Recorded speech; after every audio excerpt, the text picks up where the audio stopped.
সৌদিরা কেন কাজের মেয়েদের ছাড়া চলতে পারে না? আর বাসার মধ্যে বউ যদি নাও থাকে তাদের, তারপরেও কিন্তু কাজের মেয়ে তাদের লাগবেই। কেন তাদের কাজের মেয়ে লাগে?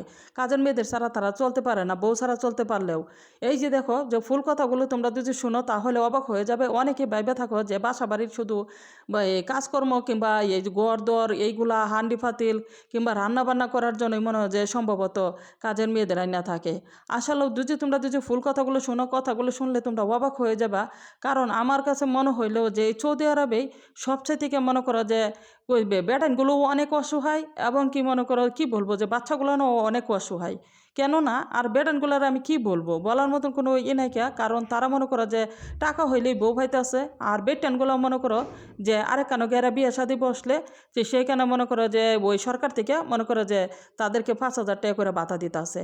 একটা সন্তানের কথা কিন্তু তারা কখনোই চিন্তা ভাবনা করে না যে আমরা যে নিজেরা যে নিজেদের সুখের চিন্তা করে যে আমরা বাচ্চা পোলাপানগুলোর রাইখে হেরিয়া ঠিক আছে সেপারেট হয়ে যাইতেছি দুইজনে, কিন্তু বাচ্চাগুলোর কী উপায় হইব? এটা কিন্তু এই সৌদি আরবের মানুষ একদমই মানে না। এই সৌদি আরবে কিন্তু বেশিরভাগ কাজের মেয়েদের আইনে থাকে এই বাচ্চাদের দেখাশোনা করার জন্য। বউ যদি নাও থাকে তারপরেও একটা বাসার মধ্যে এই যে বাচ্চাদের দেখাশোনা করার জন্য খেলে আলাদাভাবেই করে রেখে দিব এই কাজের মেয়েদের। আর এই যে কফিলে যে পরে বিয়ে করব, এই বিয়ে করা বউলইরা আর একটা বাসার মধ্যে থাকে। আল্লাহ দেখো যে বাচ্চাগুলো কতটা অসহায়। আর তারা মনে করো নিজেদের সুখের চিন্তা করে এরা এই যে দেখো বাচ্চাদের ভবিষ্যতের কথা কখনোই ভাবে না।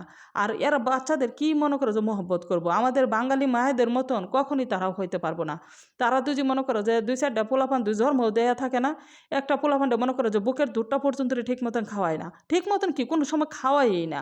একদম মনে করো বুকের দুধটা যদি মনে করো 30 দিন কিংবা 40 দিন খাওয়ায়, তারপরেও মনে করো যে তারা অন্য একটা মেশিনের সাহায্যে দুধটারে বাইর করে তারপরে মনে করো ফিটারের সাহায্যে খাওয়া।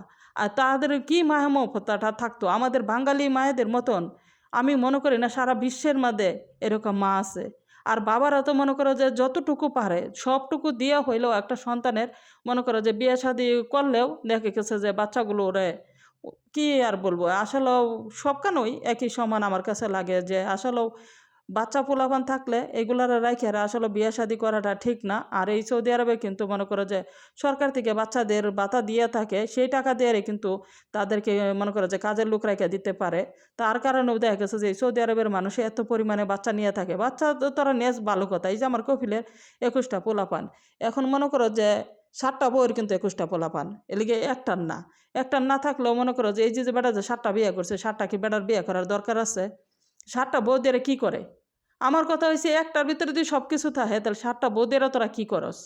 এই যে কিছু কিছু মানুষের আছে না চোখে যদি সমস্যা থাকে, এইগুলো তো এরকমই হইব। এইগুলার কারণেই মনে করো সন্তানগর ভবিষ্যৎ অন্ধকার।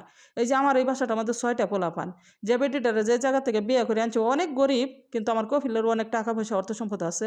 এই কারণেই মনে করো যে বিয়ে করে লয়ে যেতে পারছে এরকম বেটিরে। আর এই যে এখনও মনে করো ঠিক মতন খানফানিটা পর্যন্তই দিতে পারে না, অথচ বেটার গড়দর সব কিছুই আছে।